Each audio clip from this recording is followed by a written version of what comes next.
வங்கக்கடலில் காற்றழுத்த ஆழ்ந்த காற்றழுத்த தாழ்வு மண்டலம் நிலவுகிறது.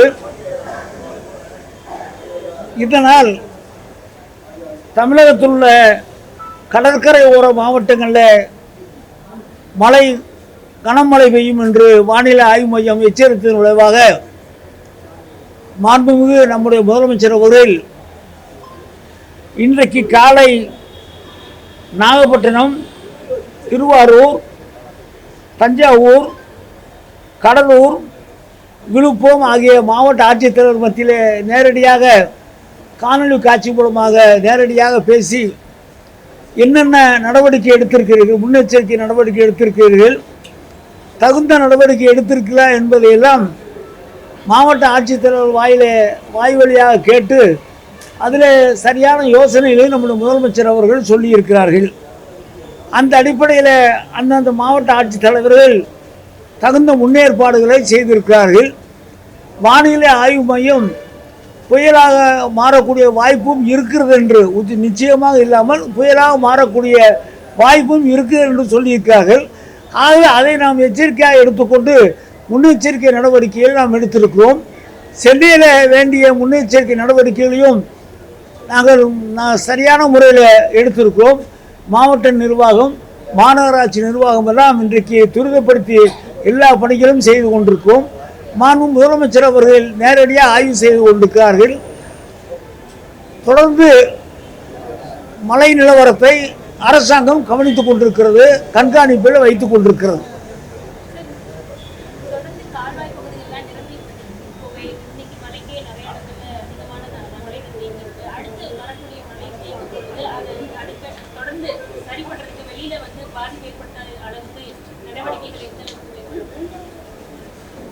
மழைநீர் வாய்க்கால்களில் மழைநீர் தேங்குவதை உடனடியாக வெளியேற்றுவதற்கு வேண்டிய பணிகளை நம்முடைய மாநகராட்சி நிர்வாகம் செய்து கொண்டிருக்கிறது.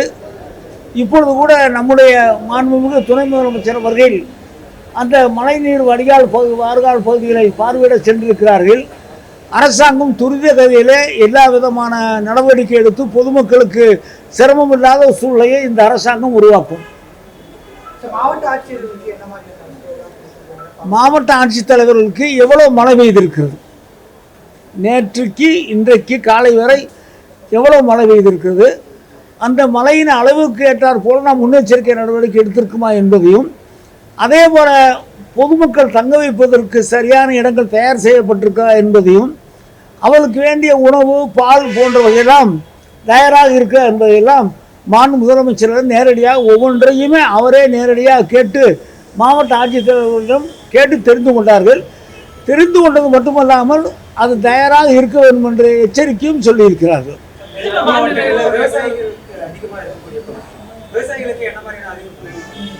அறிவிப்புள்ள மழை பெய்து சேதம் வருகிற நேரத்தில் விவசாயத்துறை அதிகாரிகளோடு கலந்து அவர்கள் கணக்கெடுத்து கொடுக்கிற நேரத்தில் உரிய நஷ்டஈடை அரசாங்கம் வழங்கும்.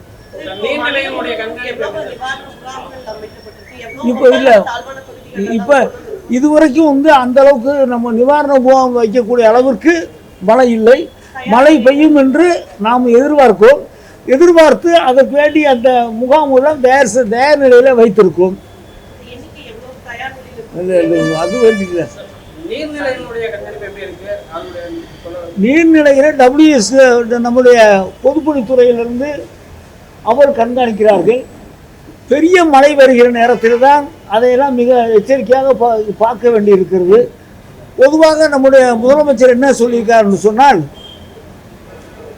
சென்னைக்கு குடிநீர் வருகிற அந்த அணைகளில் தண்ணீர்கள் எல்லாம் நமக்கு இப்பொழுது தேவை இருக்கிறது. பாதி அளவிற்கு தான் நமக்கு இப்போது அணைகளில் தண்ணீர் இருக்கிறது. மழை பெய்து தண்ணீர் வருகிற நேரத்தில் அதை சேமிக்கவும் வைக்க வேண்டும்.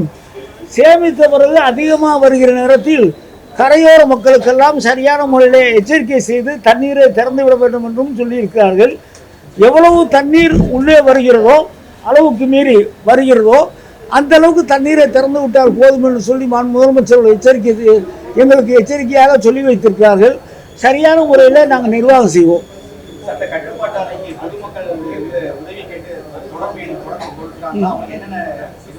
அவங்க என்ன அவங்க என்ன உதவி கேட்குறாங்களோ கட்டுப்பாட்டு அறைக்கு தொலைபேசி வருகிற நேரத்தில் என்ன உதவி கேட்குறாங்களோ நாங்கள் அதை அந்த துறைக்கு தொலைபேசி மூலமாக சொல்லி யார் தொலைபேசி மூலமாக எங்களோட தொடர்பு கொண்டார்களோ அவருடைய தொலைபேசி நம்பரையும் கொடுத்து அவர்களோட தொடர்பு வைத்து அந்த பணியை நிறைவேற்றக்கூடிய சூழலை உருவாக்குகிறோம். பாதகம் செய்பவரை கண்டால் நாம் பயங்கொள்ளலாகாது பாப்பா, மோதி மிதித்து விடு பாப்பா, அவர் முகத்தில் உமிழ்ந்து விடு பாப்பா.